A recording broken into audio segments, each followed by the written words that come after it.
प्रेमात रंगल्या प्रेमाच्या भाळी प्रेमाच्या पंखांनी जाऊ चला. प्रेमाने मिटती मनाची अंतरे प्रेमाला प्रेमाने पाहू चला.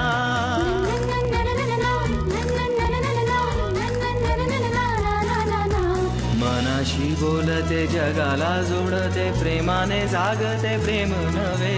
प्रेमाच्या कुपीत नात्याचे गुपित प्रेमाला ठाऊक प्रेम हवे. प्रेमाच्या देशात प्रेमाच्या भाषेत प्रेमाच्या सुरात बोलू चला.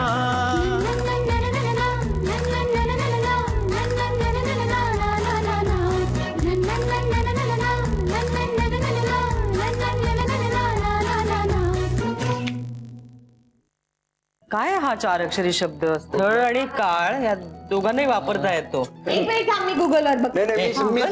हा आहे ना इथे मोठा गुगल. काय स्थळ आणि काळला आपण वापरू शकतो. अवकाश गेलो. वा अरे श इथे अरे वा, यांना काय अवकाश आहे का? अजून किती वेळ पोहे बनवतायत? पोहे घ्या, गरमागरम आले. पोहे. ईशाबाईंनी बनवलेत पोहे. वा वा वा वा वा. आले लवबर्ड्स आले. मार खायचा आहे का तुला? मार खायचा आहे. सुनबाई तुम्ही मारणार आमच्या मुलीला? बघ ना, शादी से पहले ये हाल है तो शादी के बाद क्या होगा भैया? शादी के बाद आपण सगळे घराबाहेर असणार आहोत. का उगाच खेळताय तिला? हे बघा आता तिची साईड येतोय परत हा. नेहमी ए काके, आता तू सुरू होऊ नकोस परत. अरे काका काय तो बरोबर बोलतोय. मस्त झाले ना पोहे. फक्त आमचं चंबू गबाळ कधी आवरायचं ना ते आधी सांगा. काय असं बोलता? नाईस नाईस, व्हेरी नाईस हा भाभी, गुड. ए, माझ्या मदतीशिवाय हे शक्य झालं नसतं. माझी थोडी स्तुती करा की. ओम फार छान झालेत पोहे. थँक्यू. ईशा लकी आहेस तू. असे नवरे सगळ्यांनाच मिळत नाहीत.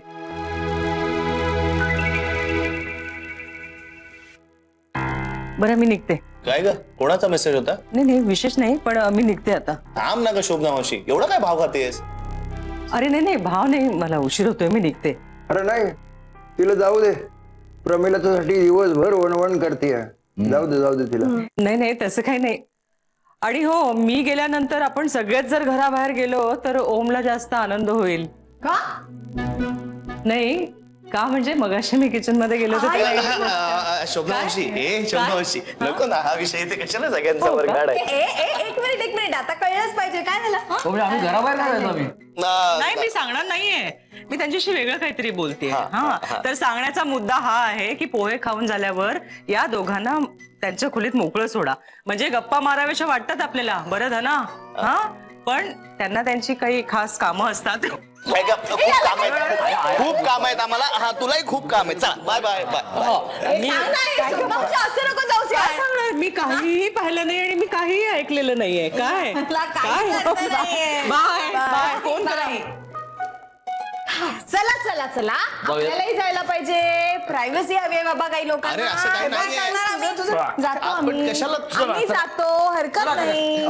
चला. कारण आपल्याला अदृश्य होता येत नाही. चला चला तिकडे अरे नाही तुम्ही बसा, बसून खा. अरे इकडे बसून. अरे इकडे. अरे असं काहीच गरज नाही जायची. हे अरे बघा काका, शोभना मावशी पण ना बरोबर. काय शोभना मावशी, काय तुझ्यामुळे झालं सगळं. माझ्यामुळे मी काय केलं? तू का मिठी मारली मला आतमध्ये? अरे मी का, तू विषय का काढलास इन कॅमेराचा? अरे म्हणजे काय, तू कुठलाही विषय कुठे घेऊन जाशील? पोहे घ्यायला आले होते मी. तुम्ही मिठी मारली वगैरे हे काही ऐकलं नाहीये मी. सगळं तुझ्यामुळे झालं.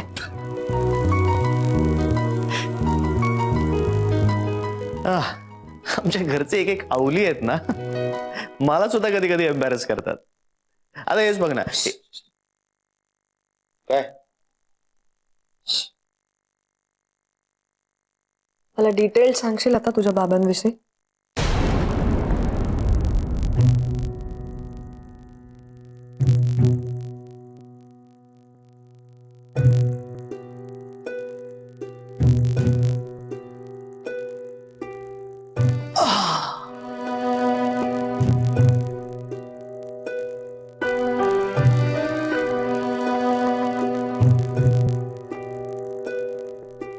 सांग ना प्लीज.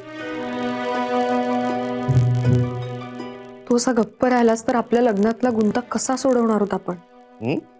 म्हणजे मला तुला आणखीन समजून घेता येईल नाही. प्लीज मला मदत कर. कुठून सुरुवात करू तेच कळत नाही मला. माझ्या आई बाबा विषयीचं माझ्या मनातलं विषाचं बीज कुठपासून रुजलं तेच सांगता येणार नाही.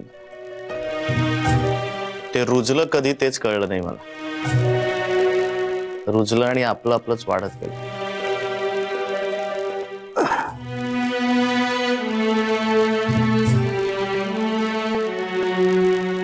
ईशा, प्रत्येक गोष्टींशी ना आपलं एक असोसिएशन असतं. म्हणजे तू मला पाहिल्यानंतर तुला एखादी चांगली गोष्ट आठवेल किंवा एखादी वाईट गोष्ट आठवेल, पण मला त्यांच्याबद्दल फक्त वाईटच आठवत. त्या दिवशी इतक्या वर्षानंतर माझा बाबा माझ्या समोर आला. मला काय रिॲक्ट व्हावं हेच कळलं नाही.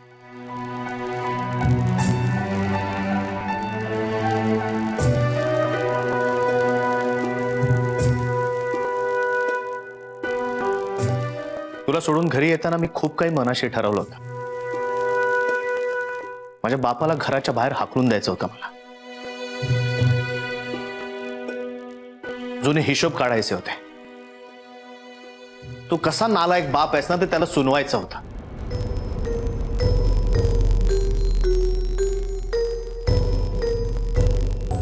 पण त्याला समोर पाहिल्यानंतर मला काय झालं ते कळलंच नाही.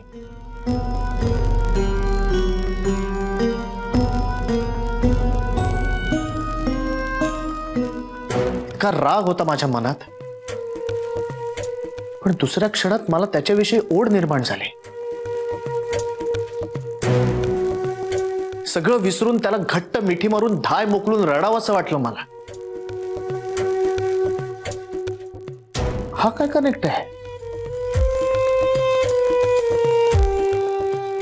मी एका क्षणात राग असताना दुसऱ्या क्षणात मला ओढ कशी वाटू शकते त्याच्याविषयी? मग असं काय झालं की माझा सगळा राग गळून पडला. हाच कनेक्ट एक्सप्लेन करायचा प्रयत्न करत होते मोठे बाबा. मला म्हणाले होते तुला कळेल रक्ताच्या नात्यांचं महत्व. पण मला नकोय ते कळायला. मोडून गेलो मी ते कळल्यावर. इतक्या वर्षानंतर माझा बाप माझ्या समोर होता. मला काही सुचलंच नाही काय वागू ते. पुतळा झाला होता माझा. अचानक ना मी लहानपणीसारखा स्टॅमर करायला लागलो. माझ्या माझ्या माझ्या बोलण्यावरचा कॉन्फिडन्सच गेला. कितीही निष्ठुर असला तरी या माणसाने मला जन्म दिलाय. माझा बाप आहे हा आहे म्हणून मी आहे हे फिलिंग माझ्या आतून जातच नव्हतं. आणि विचित्र म्हणजे तो कौतुकाने बघायला लागला माझ्याकडे. हो हो, म्हणजे मी हे कुठेतरी एक्सपेक्ट करत होतो की काहीतरी असा भडका उडू दे मग मी बघतो याला. पण तसं काहीच नाही झालं. तो म्हणाला की हे हँडसम मॅन. रणजित काकाला म्हणाला की हे बघ आम्ही बाप आणि मुलगा शोभतो की नाही, चाल शेतावर जाऊ गप्पा मारू.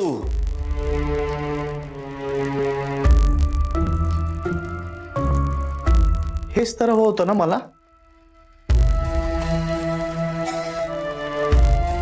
याचसाठी मी लहानपणापासून तळमळत होतो.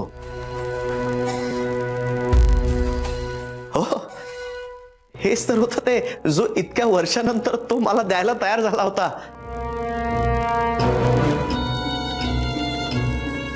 माझ्या बाबांनी माझ्या पाठीवर कौतुकाची थाप मारावी, जसे इतर मुलांचे बाबा त्याच्या पाठीवर मारतात तशी.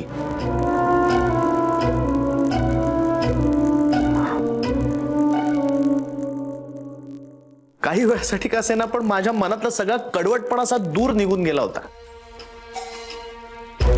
इमोशनशी हीच अशी झुळूक माझ्या अंगावर आली आणि मी हललो यार.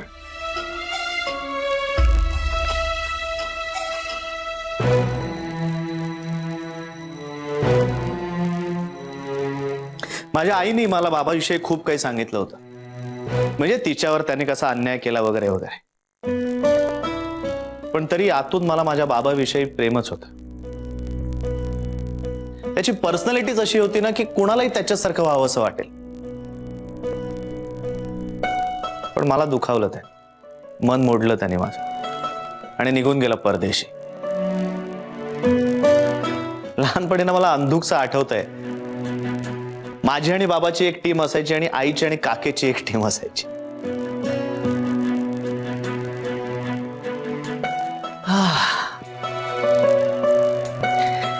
ईशा, घरात बाबाची जागा दुसरं कोणीच नाही का घेऊ शकत.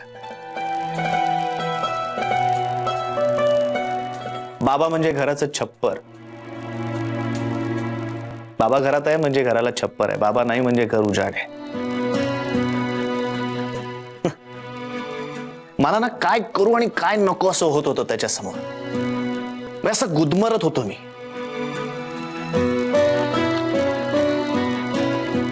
पण मी सुद्धा त्याला हर्ट केला.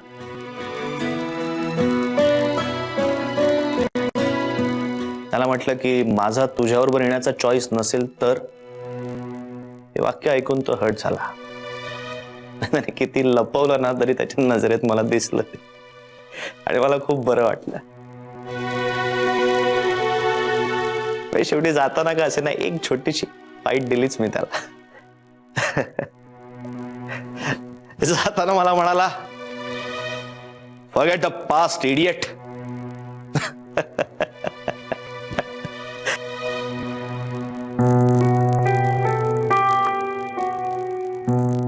इडियट. इडियट हा माझ्या बाबाचा ना लाडका शब्द आहे. जगात हाच काय तो एक शहाणा आणि बाकी सगळे इडियट्स.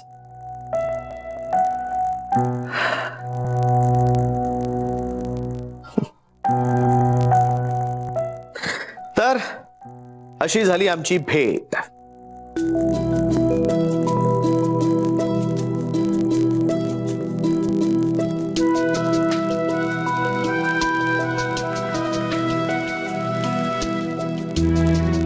तुला माझ्या बाबाविषयी काय कळलंय मला माहित नाही, पण मला तरी तेव्हा हे असंच वाटलं. माझ्या आजी आजोबांनी त्यांच्या तीनही मुलांना खूप शिकवलं, मोठं केलं. त्या म्हाताऱ्यांकडे या तिघांनी पाहिलं नाही. रणजित काका, माझा लाडका आणि आवडता काका, तोही तितकाच दोषी आहे. मी काय करू, कसं करू असं म्हणत राहिला आणि केलं तर काहीच नाही. आणि दुसरे दोन भाऊ काही दिवसानंतर घर सोडून निघून गेले. आई वडिलांना त्यांच्या आपल्या शेवटच्या काळात त्यांची मुलं सोबत नसणं यासारखं दुसरं काय दुःख असेल. आणि आता एकत्र येत आहेत वाटणी करण्यासाठी. किती क्रूर आहे हे सगळं. मला तर वाटतं ना हे तिघं भाऊ ना ट्रायबल लाईफ जगतायत. 3 इडियट्स.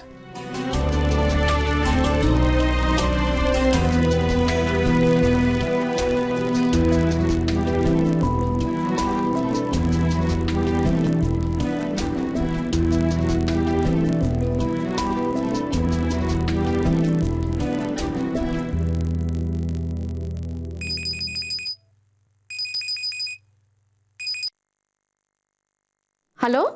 हॅलो अश्विनी, मी रणजित काका बोलतोय. थोडं डिस्टर्ब करू का तुम्हाला? हा रणजित काका, अहो हुकूम सोडा. थोडं काम होतं तुमच्याकडे. काका तुम्ही अजूनही फॉर्मली बोलताय. तुम्ही आहो जाओ काय करताय? तू म्हणा ना, मी एकतर लहान आहे तुमच्यापेक्षा. बरं ऐका ना, आमचे दत्ता भाऊ जे आहेत ना, त्यांच्या भावाबद्दल थोडं खासगी बोलायचं होतं मला तुमच्याशी. बोला ना. काय तुम्ही ऑफिसमध्ये मला जे म्हणालात की त्यांचे भाऊ सगळ्यांच्याकडे पैसे मागतायत, तसंच आता अचानक त्यांनी दत्ता भाऊंच्या बरोबरचे संबंध खूप वाढवलेत आणि मला थोडी त्यांच्याबद्दल चौकशी करायची होती की त्यांचं नक्की सध्या काय चाललंय. त्यांनी घरातून हाकलूनही दिलं होतं. खूप वाईट वागले दत्ताराम भाऊंशी आणि अचानकच त्यांना असा त्यांचा का पुळका आलाय काय कळत नाही मला. म्हणजे तेच दत्ताराम भाऊंची जरा काळजी वाटते, म्हणून जरा प्लीज त्यांच्याबद्दल चौकशी करायला का की नक्की त्यांचं काय चाललंय. पण रणजित काका, मी तुम्हाला जे सांगितलं ते तुम्ही दत्ताराम काकांना सांगितलं नाहीत का? त्यांना असं वाटतं की त्यांचा भाऊ आत्ता जो वागतो ना ते अगदी खरं आहे आणि त्याला पश्चाताप झाला. पण मला काहीतरी यात काळं बरं वाटतं. म्हणजे काय आहे की दत्ताराम भाऊंची आत्ताच कामशेतला एक साईट सुरू आहे आणि त्याच्यामध्ये खूप प्रॉफिट होईल अशी चिन्ह आहेत त्याच्यामध्ये. आणि बहुतेक ते त्यांच्या भावाच्या लक्षात आलं असावं आणि म्हणून कदाचित तो जवळीक वाढवत असावा असं मला वाटतं. काय दत्ताभाऊ खूप हळवे आहेत. एवढ्या कष्टाने त्यांनी कमवलेला पैसा सगळा त्याच्या डोक्यावर ओततील आणि त्यानं जर पुन्हा त्यांना फसवलं ना तर मात्र त्यांना सहन नाही होणार ते. त्यामुळे त्या भावाचा नक्की काय प्रॉब्लेम सुरू आहे हे जर तुम्ही मला आय एम सॉरी हे जर तू मला सांगू शकलीस ना तर खूप बरं होईल. म्हणजे दत्ताराम भाऊंना आपल्याला सावध करता येईल ना. प्लीज. ठीक आहे काका, मी माहिती काढते आणि तसं मी विजयच्याही कानावरती घालते. हं, काही कळलं तर तुम्हाला फोन करेन. ओके. थँक्स अश्विनी. काका थँक्यू काय, उलट मी तुम्हाला थँक्यू म्हटलं पाहिजे. शेवटी विजयच्या घराचाही प्रश्न आहे ना. मी काही कळलं तर तुम्हाला फोन करते. बाय. बाय.